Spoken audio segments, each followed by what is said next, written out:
Cette capsule porte sur la simple mise en évidence ou, comme j'ai souvent dit en classe, sur la factorisation. Alors, on se rappelle que la simple mise en évidence, c'est, on prend le 3x2 moins 15x et on cherche un facteur commun qui peut diviser le 3x2 et le moins 15x. Alors, dans cet exemple-ci, le facteur commun, c'était 3x et c'est lui qu'on est venu mettre en évidence. Donc, on est venu le placer à l'avant. Alors, je vais aller faire un exemple tout simplement en te rappelant comment ça fonctionne. Alors, je vais aller faire le I, problème qui a été fait en classe qui est un petit peu plus difficile. Alors, on va y aller avec celui-là.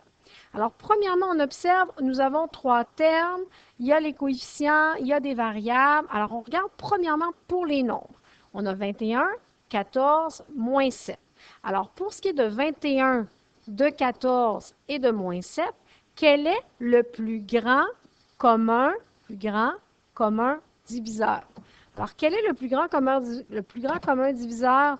Plus grand commun diviseur. Voilà. Quel est le PGCD de 21, de 14 et de moins 7? Alors, les trois nombres se divisent par 7. Et voilà, c'est réglé pour les coefficients.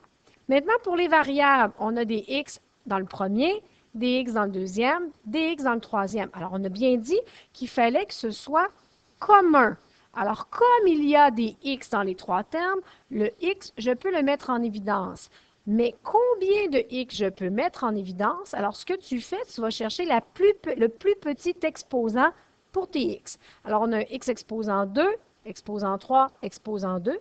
Donc, je peux mettre x exposant 2 en évidence. Pour les y maintenant, y exposant 3, y exposant 1 et y exposant 1, les trois termes ont un y. Donc, je peux mettre y en évidence. Et la plus petite quantité de y, c'est y exposant 1.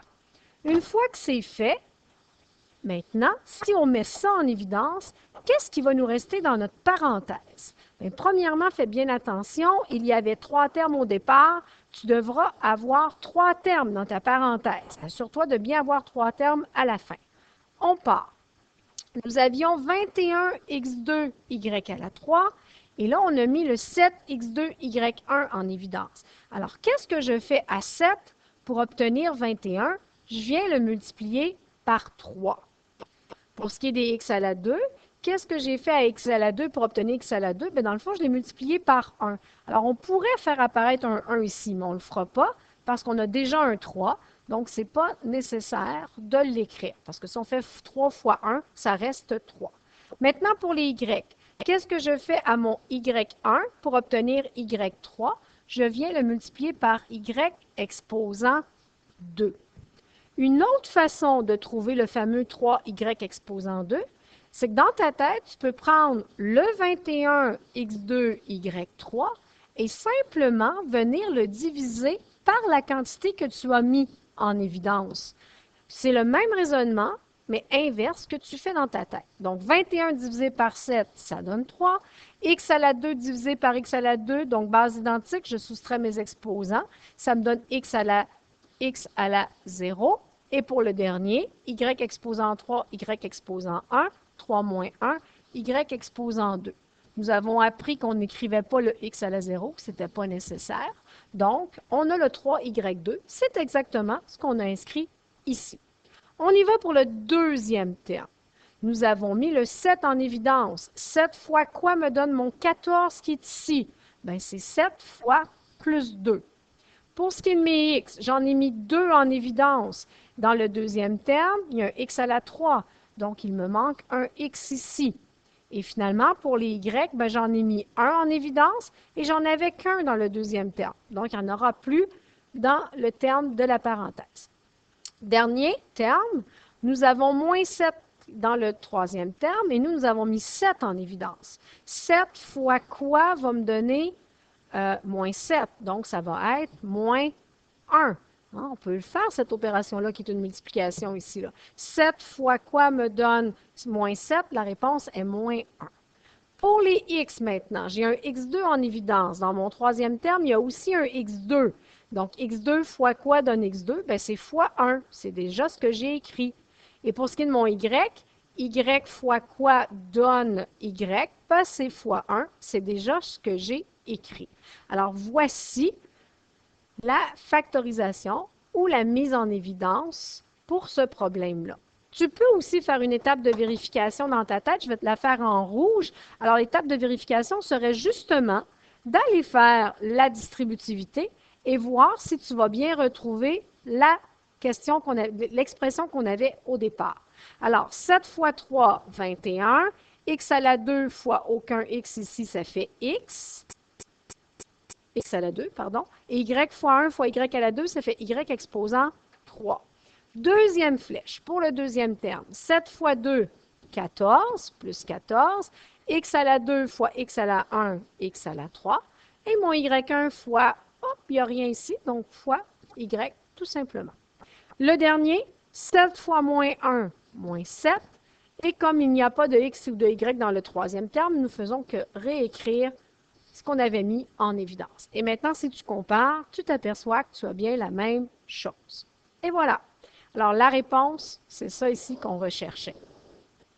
Maintenant, il y a des petites difficultés parfois qui se glissent dans ces problèmes-là. Alors, je vais aller voir avec toi le numéro D. Alors, le numéro D en classe, plusieurs étaient embêtés. Ce qui se passe au numéro D, on a 3 termes encore une fois, mais là, on s'aperçoit que les quantités numériques sont toutes négatives.